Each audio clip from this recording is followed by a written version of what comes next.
welcome back to another video. Excuse Bella's tail. Mind your bum. She's playing with the stack of books next to me. Oh, hello. So today, as you can tell from the title and the thumbnail, these are the fantasy books that I am most excited by that are on my TBR. I was meant to limit myself to just 10, but I have commitment issues and I couldn't choose 10. I'm gonna move the cat. So I have 13 books in this stack, which I think is perfectly acceptable. They are not in any order other than I've got paperbacks first because they stacked easier that way. They're just literally in the order that I picked them up, so this isn't in like a preference order. But these are the 13 fantasies that I am most excited to get to. Let me know down below if you have read any of these and which ones I should be prioritising. But let's get into it. So, first of all, I have got Ship of Magic by Robin Hobb. I'm sorry if you can hear that scratching. That is Bella. She has found a toy and she is playing in a cardboard box. She's also meowing every now and then because it is 2 hours until her dinner time, so she's singing the song of her people to make sure that I feed her, which I do every day. Haven't tended to forget very often, but still, she's being demanding. Anyway, Ship of Magic. So this is book 1 in the Live Ship Traders by Robin Hobb. This is the second series in the realm of the Elderlings. I really liked book series 1, the Farseer trilogy. I think that's what it's called. And I hear that the Live Ship Traders is even better. This seems to be most people's favourite series within the realm of the Elderlings. So I am very, very excited. It is a big book, which is always scary. However, I think it has a post, I'll see if I can link it somewhere. I have just done a video on reading big books, so I might try and actually follow some of my own advice to read this one. But book 1, Ship of Magic by Robin Hobb. The next one on my big pile is Well of Ascension by Brandon Sanderson. This is book 2 in the Mistborn Era 1 series. I read the first book and I really, really enjoyed it. And I didn't pick this one up straight away because I didn't own it. It took me a while to get hold of this one. I don't know why, but I could find book 1 and book 3 easily, but book 2 I just couldn't find. My lovely friend Susanna actually sent me this one so I could read it, and I have, like I said, I haven't yet got to it, but I am very, very excited. I'm reading quite a lot of epic fantasy this year, so I'm a little bit nervous about when I'm going to get to, this is a whole stack of epics. So I don't know really when I'm going to get to this, but I really do want to get to it. Like I said, it is the sequel to The Final Empire, and I think it's a little bit, I don't know if it follows the same. Oh, it does follow the same characters, but I think it is set sort of like 20 years in the future or something. I don't know. Obviously, I've not read it, but I'm very excited. Next on the paperbacks, I've got Kingdom of Copper by S.A. Chakraborty. I feel like I should love this series. Everybody loves this series. I read City of Brass, and I think I gave it like 3.5 stars, but I read it incredibly slowly via ebook, and I find that generally speaking I struggle a little bit with ebooks. I don't tend to enjoy books that I read via ebook as much as I do when I read them physically. I don't know why. I don't know if that's just something in my head, but I do find that the books that I rate highest are the ones I read physically. I liked it, and I did then buy the full series in paperback, so I definitely do want to continue with the series. And also, these paperbacks are beautiful. They are so, so gorgeous. I don't know whether I'll reread City of Brass before I get into Kingdom of Copper, but I would like to get to it at least this year before it goes completely out of my head.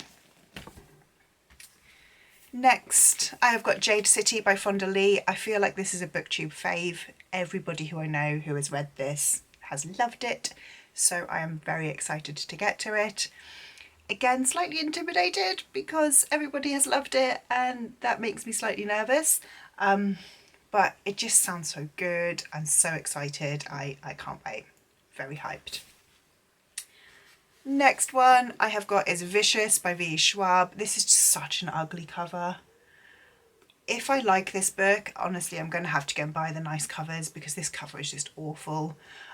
Anyway, Vicious by V. Schwab. Me and Miss Victoria have a complicated relationship. I wasn't a big fan of A Dark Shade of Magic. I did really like Hattie LaRue and I did really like Gallant. However, even though I really liked the reading experience of those two books, 2 months, not even that, a month down the line, I had forgotten what those two, Hattie LaRue and Gallant, are about, what I liked about them, why they were so good. So I feel like it's more a case of I liked the writing rather than, I like the whimsical writing rather than the content. So I'm excited to read Vicious. I do feel like of all of V. Schwab's books, this is the one that is probably the most, that I'm probably most confident about liking, just because it's an adult. But I do also feel like this might be the final shot with me and V. Schwab.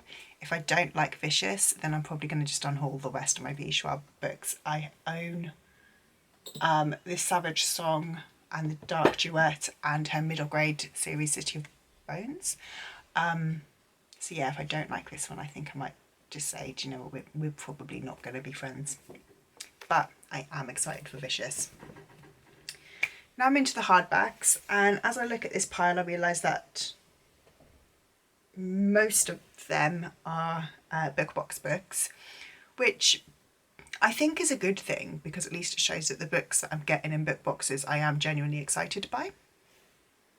Or I just don't shop anywhere else and I get all of my fantasy books through book boxes. It's one or the other. Okay, so on to the hardbacks. First of all, I have got God Killer by Hannah Kaner. This is the Illumicrate edition. It is very, very beautiful. I don't know what it is about this book that gives me so much excitement. I have read the first chapter and I was a little bit underwhelmed by it, but I'm still just desperate to get to this book. It's been on a couple TBRs and I haven't read to it, so I don't know what's going on in my head because I'm really excited to read it, yet I'm not reading it. But it's beautiful. It sounds interesting. It sounds like I should enjoy it. Like I said, the first chapter didn't wow me, but it wasn't bad by any means. It just didn't like blow me away immediately. But yeah, I do want to get to God Killer. Next, I've got The Book Eaters by Sonia Dean. This is again another Illumicrate edition with very beautiful, pretty edges. This sounds really, really interesting. It's about, I think it's like about, in my mind, they're kind of almost vampires, but they eat books instead of, do they eat books? Or is one person? Yeah, they eat books, obviously. But one person eats minds instead of eats books. But it sounds interesting. I like the sound of it. It sounds like slightly creepy, something that's going to be a fun read. I think I'm going to try and pick this one up in around about September, October time, just because it sounds like it's going to fit that kind of spooky season vibe, but I'm excited. Next I've got The Final Strife by Sarah El-Arifi. This sounds so good. This sounds very kind of the epic high fantasy that I really enjoy, and I'm excited to get to it. I've heard some really good things about this book as well, so yeah, I'm just genuinely excited to get to it. I'm hoping that I can get to it this year. I mean, I say that with everything, that I'm like, I want to read this immediately, and then I end up with 400 books on my TBR and I'm like, well, I can't read all of those.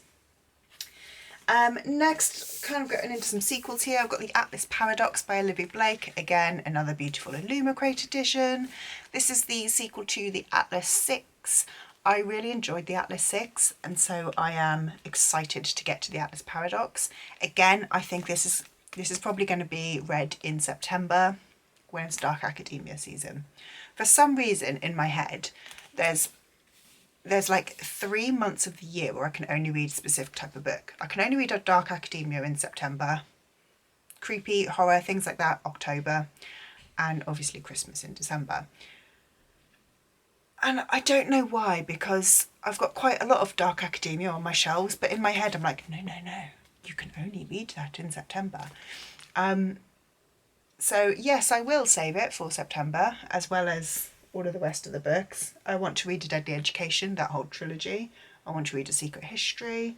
I've got a few other Dark Academias which I can't say. I want to read Bunny. September's going to be quite a busy month for Dark Academia, and I hope that I enjoy Dark Academia as much as I think I enjoy Dark Academia. But that's the Atlas Paradox. Next we have got The Blood Traitor by Lynette Noni. This is book 3 in the Prison Healer series, and I feel this is such an underrated series. The Prison Healer I gave 5 stars. Gilded Cage I gave a very high 4.5 stars. I am so hyped to get to the Blood Traitor. I only read The Gilded Cage last month and I already want to pick this one up immediately. This series is so good. If you're a YA fantasy girly, like, pick this series up. It's got almost all of like the good tropes but done in a really good way.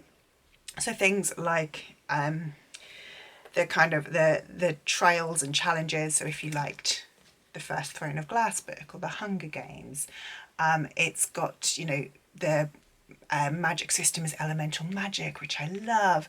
It's got a love romance subplot that doesn't overtake the main plot. It is not a fantasy romance, but it just, for me, the romance subplot is more character development and I love it. I think it's done really, really well. There's honestly basically nothing that I can fault this series on. It is fantastic. It is fast paced. It is gripping. It is exciting. It's just so good. So I can't wait to read that one and finish off that series. Next I've got The Foxglove King by Hannah Witten. I think this one was a fairy loot. Again, very, very pretty edges. This sounds so good. I don't know actually what it's about exactly, other than, no, I don't really know what it's about. But my friend Juliana has read this and loved it. I've heard a lot of really, really good things from other people as well.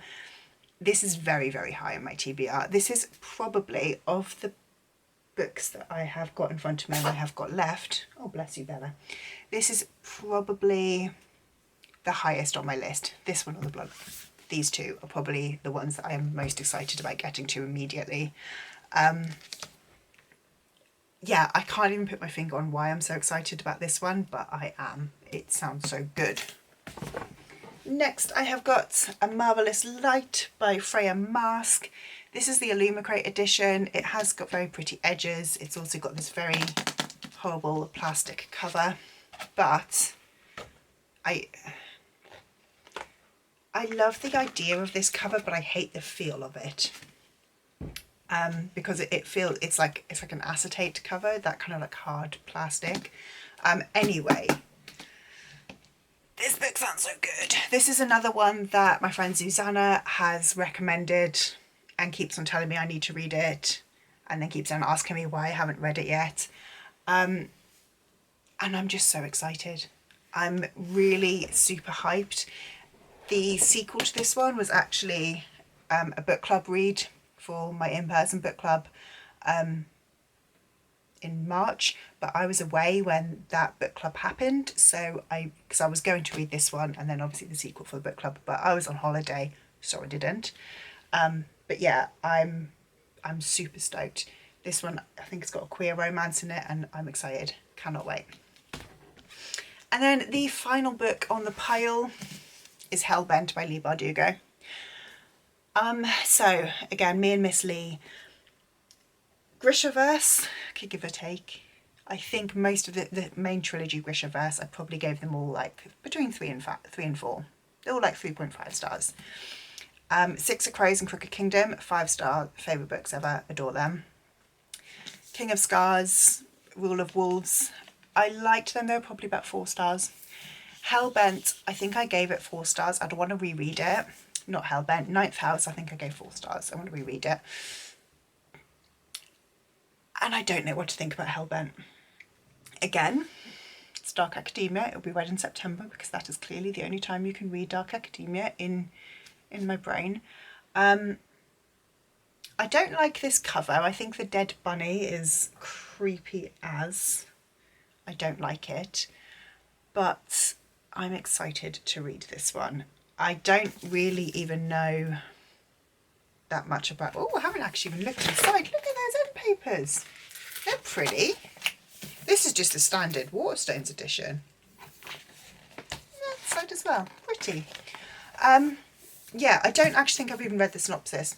I was going to hold off buying this until it comes out in paperback because my copy of Ninth House is paperback, so I was going to get matching. But then I just bought it anyway. So I'm excited and I'm nervous because I don't really know what it's about and how much I'm going to like it. So that was my 13 fantasy books that I am most excited to get to. Like I said earlier, if you have read any of these, let me know your thoughts down below. If based on this pile you've got any other recommendations for me, please do drop them down below. I am always looking for more recommendations, particularly fantasy recommendations. If you like this video, please leave me a like, drop a comment down below, subscribe if you would like to, and I will see you in the next one. Bye!